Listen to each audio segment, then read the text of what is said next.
क्या आपने कभी सोचा है कि एक अनाथ बच्चा अपनी मेहनत और ईमानदारी से अपनी तकदीर कैसे बदल सकता है?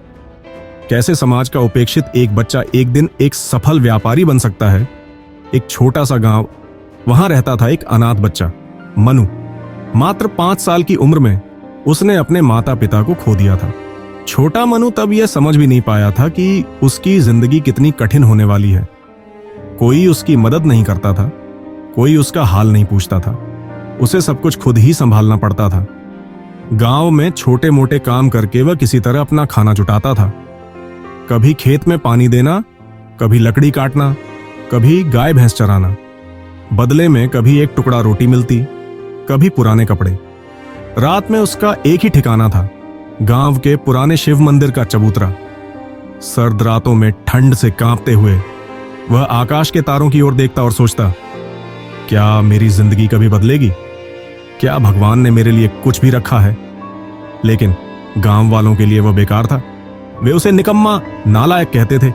मगर मनु के पास एक चीज थी, अद्भुत इच्छा शक्ति। एक दिन यह सब सहन न कर पाने के बाद मनु ने फैसला कर लिया, अब मैं इस गांव में नहीं रहूंगा। अगर मैं यहीं रहा तो मेरी तकदीर कभी नहीं बदलेगी। रात के अंधेरे में वह चुपचाप गांव के छोटे से रेलवे स्टेशन पहुंच गया। जेब में एक पैसा भी नहीं था, लेकिन दिल में अनगिनत सपने। उसने स्टेशन पर खड़ी एक मालगाड़ी की ओर देखा और सोचा, शायद यही मेरी जिंदगी का नया रास्ता है। वह चुपचाप मालगाड़ी में चढ़ गया।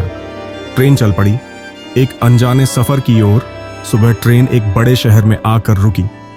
ऊंची ऊंची इमारतें, व्यस्त सड़कें, हजारों लोगों की भीड़। मगर इस भीड़ में भी मनु अकेला था। भूख से तड़पता हुआ वह स्टेशन के एक कोने में बैठ गया। कुछ देर बाद एक कुल्ली ने उसे देखा और पूछा, बेटा यहां क्यों बैठे हो? मनु ने अपनी जिंदगी की कहानी सुना दी। कुल्ली को उस पर दया आई, लेकिन उसने सच्चाई भी बता दी। इस शहर में बिना मेहनत के कोई कुछ नहीं देता।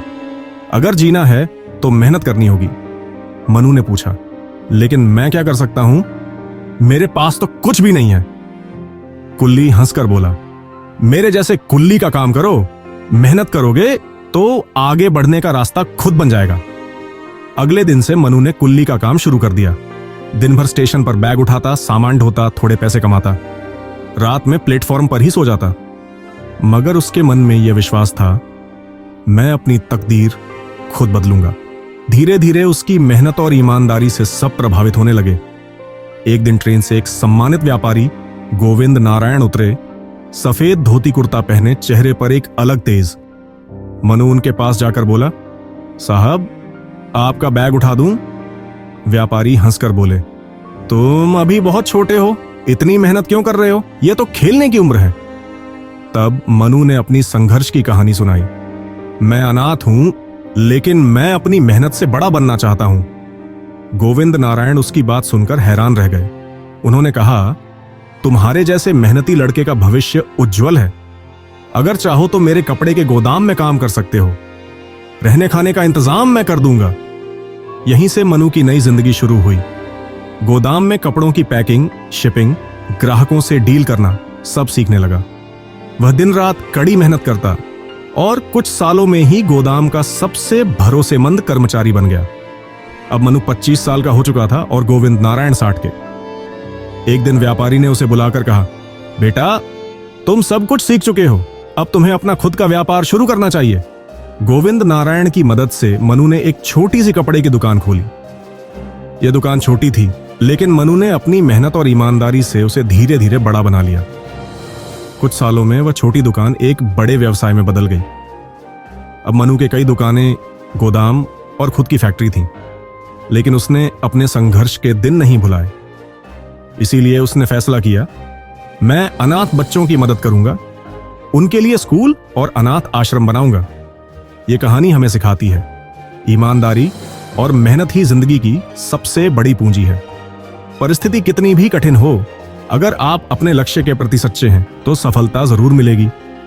तकदीर बदलने के लिए इंतजार मत करो, बल्कि खुद अपनी तकदीर बनाओ। आज से ही अपने लक्ष्य की ओर बढ़ना शुरू करें। अगर यह कहानी आपको प्रेरित करती है तो लाइक, शेयर और चैनल सब्सक्राइब करना न भूलें। मिलते हैं अगले वीडियो में।